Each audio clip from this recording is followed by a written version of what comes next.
Oui, merci, merci beaucoup de me faire participer à cette soirée, bien que je ne puisse pas être à Paris aujourd'hui, je serai bientôt là.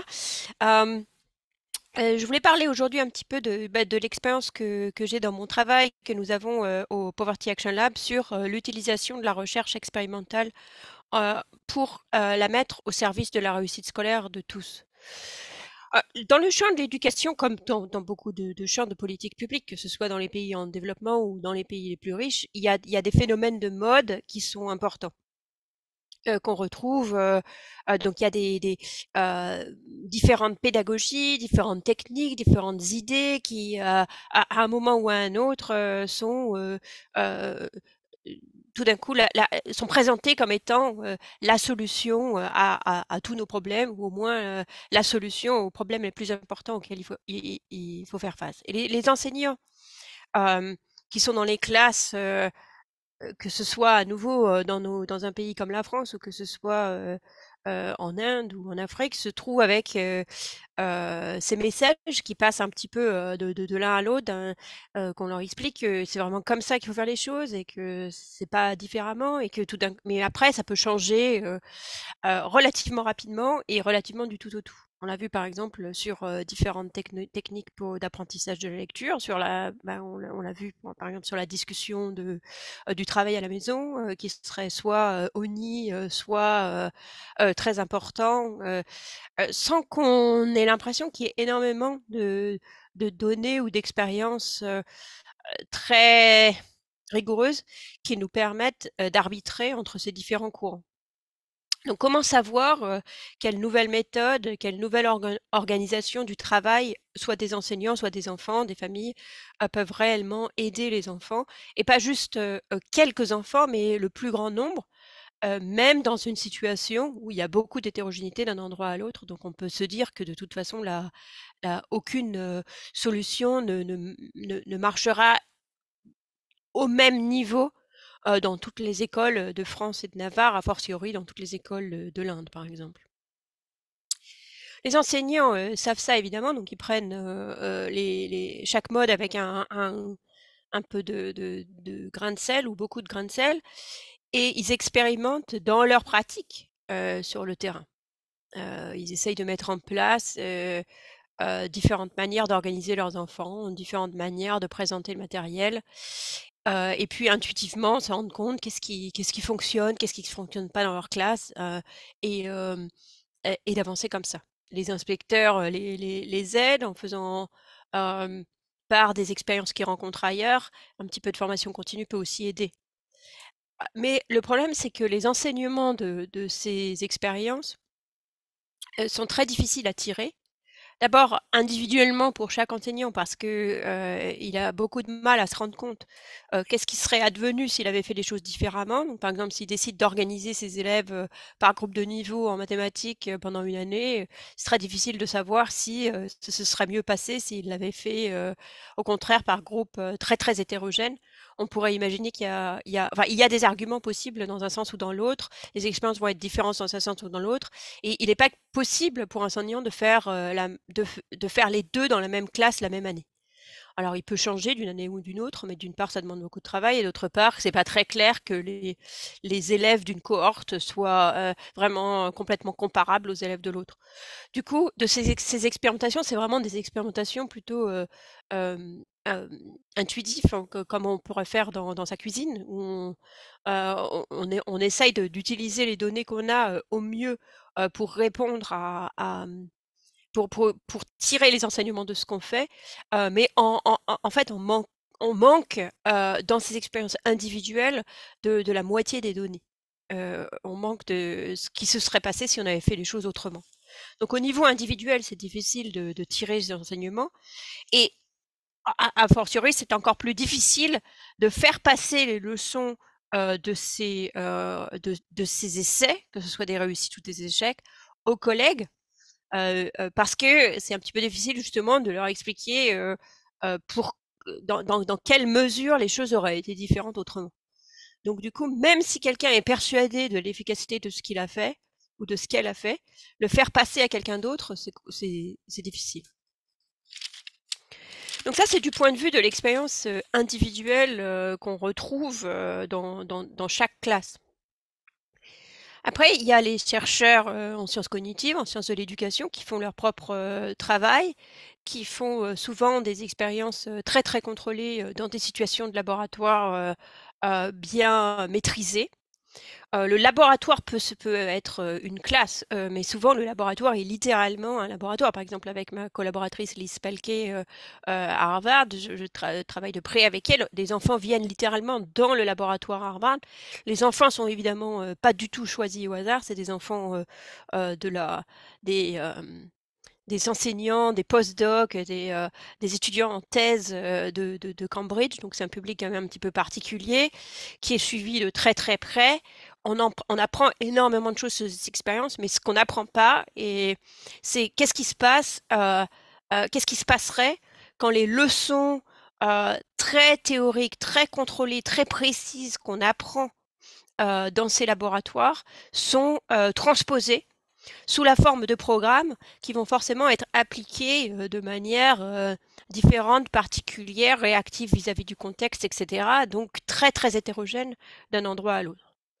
Et de manière générale, il y a une très très forte déperdition de l'efficacité supposée d'innovation pédagogique quand on arrive sur le terrain. C'est-à-dire des choses qui ont l'air vraiment de marcher formidablement pour que ce soit l'apprentissage des mathématiques, par exemple, pour les jeunes enfants, euh, ou, euh, ou la lecture.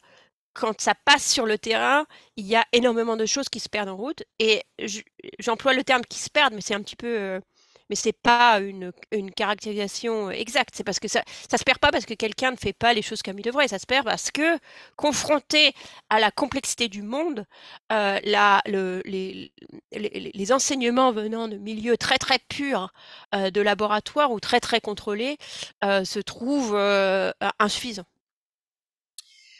Euh, donc la solution à cela, c'est d'abord qu'il n'y a pas forcément une hiérarchisation très profonde du savoir entre le savoir qui vient, disons, de l'expérimentation très concrète de terrain faite par les acteurs et de l'expérimentation très précise de laboratoire que nous faisons nous dans nos laboratoires.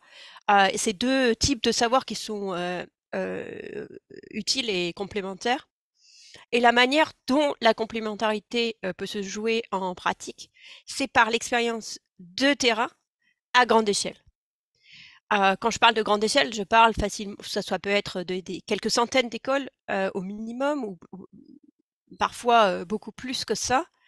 On a besoin de la grande échelle à la fois pour évidemment la précision statistique, mais c'est pas le plus important. On a besoin de la grande échelle beaucoup plus pour justement se confronter à la diversité des situations, au fait que dès qu'on travaille à grande échelle, qui correspond aux situations du vrai monde, où il y a de la diversité dans le monde, il y a des choses qui passent plus ou moins bien, il y a des protocoles qui sont plus faciles à respecter que d'autres.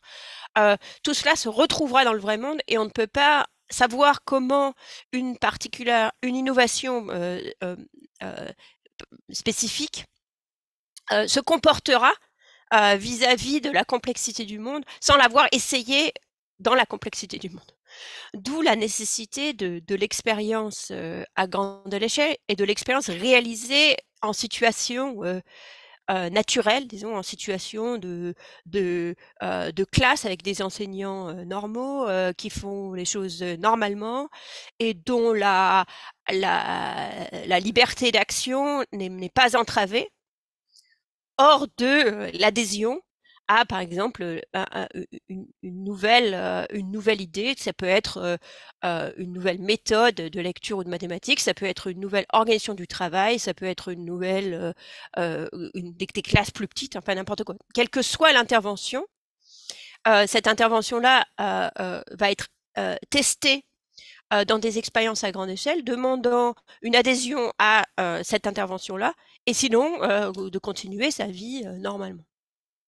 Donc, par exemple, donc il n'y a pas, par exemple, de conflit dans dans ce monde-là entre l'autonomie dont on parlait tout à l'heure, que ce soit des enseignants ou des écoles, et la tentative de tester dans ce contexte de liberté et d'hétérogénéité individuelle, ce que peut donner une innovation, est-ce qu'elle peut aider les élèves, d'où le rôle du plus grand monde.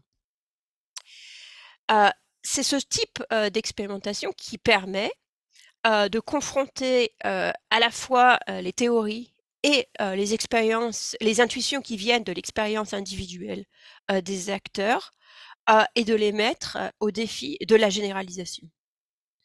Donc pour donner un exemple sur la manière dont ça peut fonctionner en pratique, j'ai travaillé très très longtemps avec la plus grosse organisation indienne qui travaille sur l'éducation, qui est l'organisation Pratham, c'est peut-être la plus grosse organisation du monde qui travaille sur l'éducation, je pense aujourd'hui.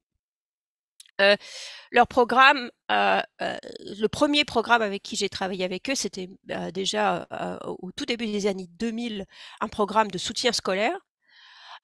Ce programme de soutien scolaire a été évalué d'abord dans une expérience contrôlée dans 2 villes, à Bombay et à Baroda. Et on a montré l'efficacité de ce programme de soutien scolaire, mais ça ne correspond qu'au début du voyage qu'on a entrepris en collaboration avec Pratham, que eux-mêmes ont entrepris dans l'élaboration de leur programme, et que nous, du côté de JPAL, de mon côté à moi en tant qu'économiste, j'ai élaboré pour comprendre pourquoi ce programme était efficace dans le contexte où il avait été testé, et qu'est-ce que son efficacité pouvait nous apprendre même sur la nature du système éducatif indien. Donc, ce premier programme a été essayé, puis ensuite a été répliqué dans d'autres contextes, d'abord dans un milieu rural, puis ensuite étendu par des partenariats avec le gouvernement à des milliers et des milliers d'écoles publiques, pas dans une expérimentation, mais dans un passage à l'échelle. Mais ce qui a été un peu unique dans ce passage à l'échelle, c'est qu'il a été possible de garder un petit territoire séparé pour continuer à expérimenter la version passée à l'échelle, en comparaison avec ce qui était fait avant, ce qui était fait d'habitude. Et ce qui nous a amené au résultat décevant mais très surprenant, c'est qu'une fois passé à l'échelle, ce programme que nous avions évalué dans des conditions beaucoup plus contrôlées n'avait plus aucun effet. Donc là, on aurait pu se décourager et se dire oui, une fois qu'on passe à l'échelle, rien ne marche. Mais c'est pas du tout le style de Pratham, c'est pas trop mon style non plus. Donc à la place, on a utilisé des données qu'on avait collectées dans le cours même de l'expérimentation de ce passage à l'échelle, où on avait envoyé des étudiants en sciences politiques parler à tout le monde, les enseignants, les inspecteurs, les personnes dans les différents ministères, etc., pour essayer de comprendre comment ils vivaient ce programme une fois passé à l'échelle. Et ce qu'on a découvert dans ces enquêtes beaucoup plus qualitatives, c'est que les enseignants disaient oui, c'est très sympathique le soutien scolaire, vraiment, je trouve ça très important d'enseigner aux enfants au niveau où ils sont capables d'apprendre, ça fait sens. Mais je ne peux pas mettre ce programme en place dans mon école parce que je n'ai pas le temps, parce que j'ai la nécessité de compléter le programme. Et personne ne m'a dit qu'il fallait que personne ne m'a dit où trouver les heures qu'il fallait que je consacre au soutien scolaire.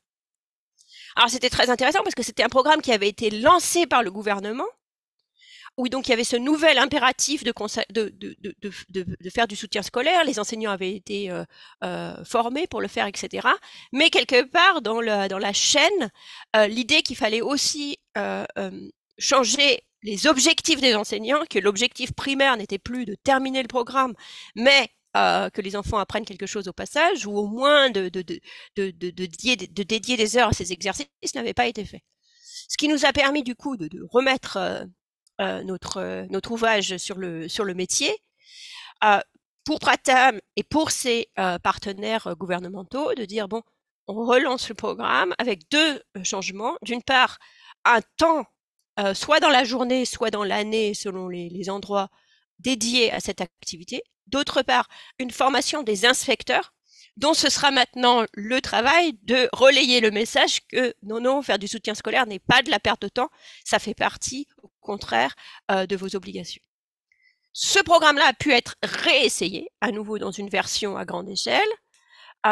Cette fois a montré un résultat tout à fait positif, même extraordinairement positif dans certaines régions d'Inde où le niveau de base était très très faible et acceptable dans les autres.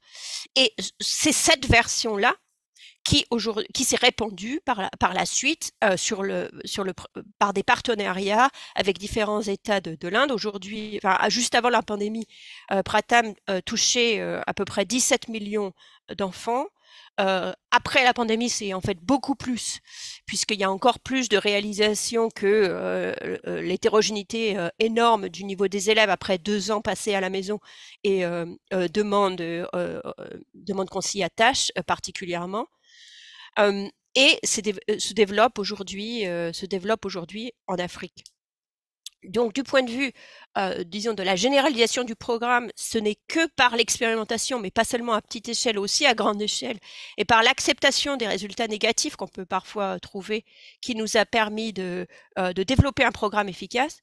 D'un point de vue théorique, et je vais en rester là, ça nous a permis à nous, qui réfléchissons au système éducatif des pays en développement, et en particulier d'anciennes colonies, de réfléchir de comprendre pourquoi une partie des difficultés du système scolaire aujourd'hui venait justement du fait qu'ils avaient un système hérité des anciennes colonies, extrêmement élitiste, beaucoup plus élitiste en termes des programmes que le nôtre, par exemple en France, avec des exigences sur les programmes qui sont complètement irréalistes par rapport à la population d'enfants qui est aujourd'hui présente à l'école, qui est quasiment universelle. Donc, ayant compris ce problème, ça nous permet aussi de penser à d'autres approches, pas juste l'approche donc de soutien scolaire, enseignement ciblé, mais aussi comment utiliser, par exemple, les technologies, comment réformer le programme quand c'est possible, etc. Donc, ça montre que l'expérimentation, c'est vraiment la main dans la main, les acteurs de terrain et les chercheurs qui peuvent, et les organisations à l'extérieur du système, en l'occurrence, puisque Pratham est à l'extérieur du système, qui peuvent la réaliser ensemble et qui essaient et c'est que dans ces conditions qu'on fait des progrès. Donc, je voulais juste conclure par dire que personne n'est isolé, ne devrait être isolé vis-à-vis de l'expérimentation. Ça marche beaucoup plus ensemble. Nous avons lancé à l'École d'économie de Paris, en collaboration avec la DEP, le département des études et des perspectives, un nouveau programme qui s'appelle IDEA pour favoriser le partage d'expériences à la fois sur la conduite de la recherche en éducation et aussi sur les résultats, favoriser le partage des données administratives pour pouvoir étudier les résultats d'expériences soit contrôlées, soit d'essais faits sur le terrain. Et là, la DEP a fait un travail absolument fantastique de partage des données et de mise à disposition des données. Et de créer des partenariats justement entre écoles, académies, organisations parascolaires et chercheurs pour l'étude des questions d'éducation. Donc, si vous voulez en savoir plus, n'hésitez pas à contacter IDEA à l'École d'économie de Paris et nous serons ravis de travailler avec vous dans ce contexte. Merci. Merci Esther Duflo. Merci pour cette présentation.